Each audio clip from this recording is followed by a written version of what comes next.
By the end of this video, you'll know exactly how you can create a repeating group in the style of a masonry grid. Now, if you've ever used Pinterest, you'll know exactly what we're talking about here. In Bubble, a standard repeating group displays items directly beside each other one by one, whereas with a masonry repeating group, items can overlap and intertwine with each other. So it just creates an entirely different user experience. Now look, thankfully, this one is a relatively straightforward process, so I'm going to hand this one over to Matt, and he's going to walk through everything you need to know. Hey guys, so today we are going to learn how to create a masonry grid in Bubble. Now, you might ask, what is a masonry grid?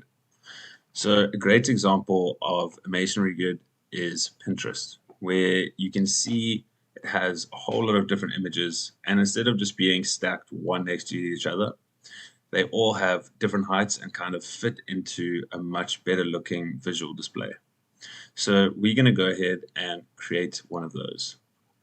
Now, this is a basic example of what it's going to look like, and you'd be able to add in your own styling or your own different layout elements to be able to try and replicate that Pinterest model.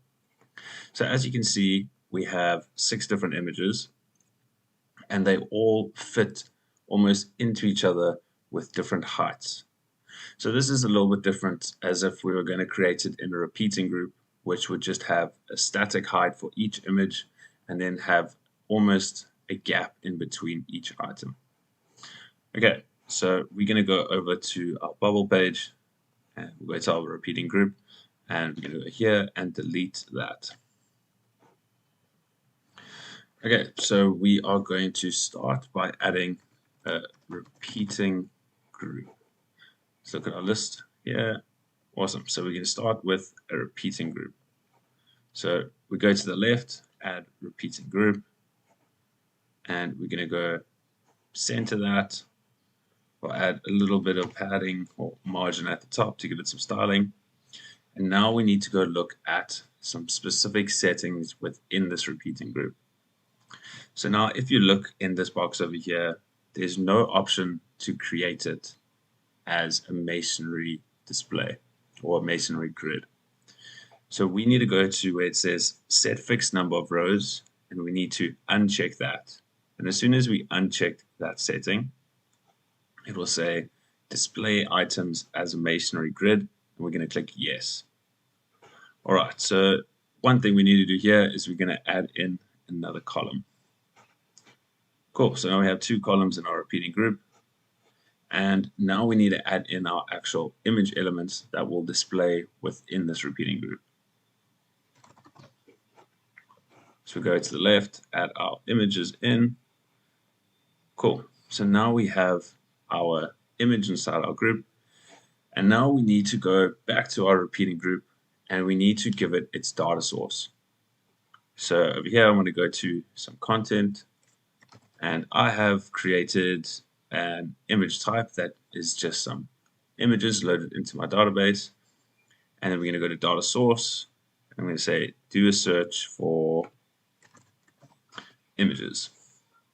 Perfect.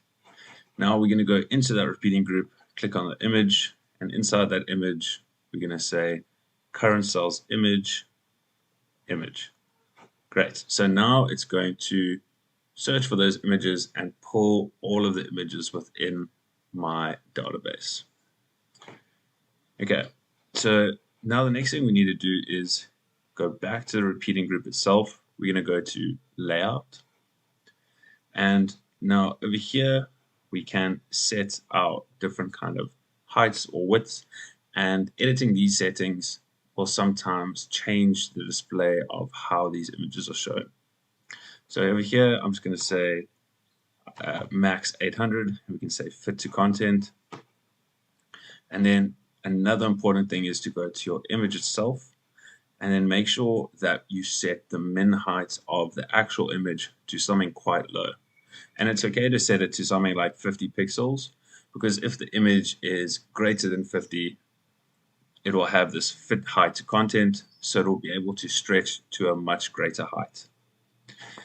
And one more really important setting that you need to make sure is selected in the image itself is go to the run mode rendering and make sure that it's set to rescale. Cool. So now let's go over here and preview our page. And you should get this masonry grid with images stacked one underneath each other and almost in that Pinterest type style. And just like that, you now know how to create a repeating group in the style of a masonry grid, just like Pinterest. Look, if you found this video useful and you wanted to stay up to date with any additional Bubble resources we share, I'd always recommend hitting that subscribe button on my channel so that way you can be the first to know whenever we drop a new tutorial. For now though, I just want to say a massive thank you for taking the time to watch this specific video, and I wish you all of the best on your own no-code journey.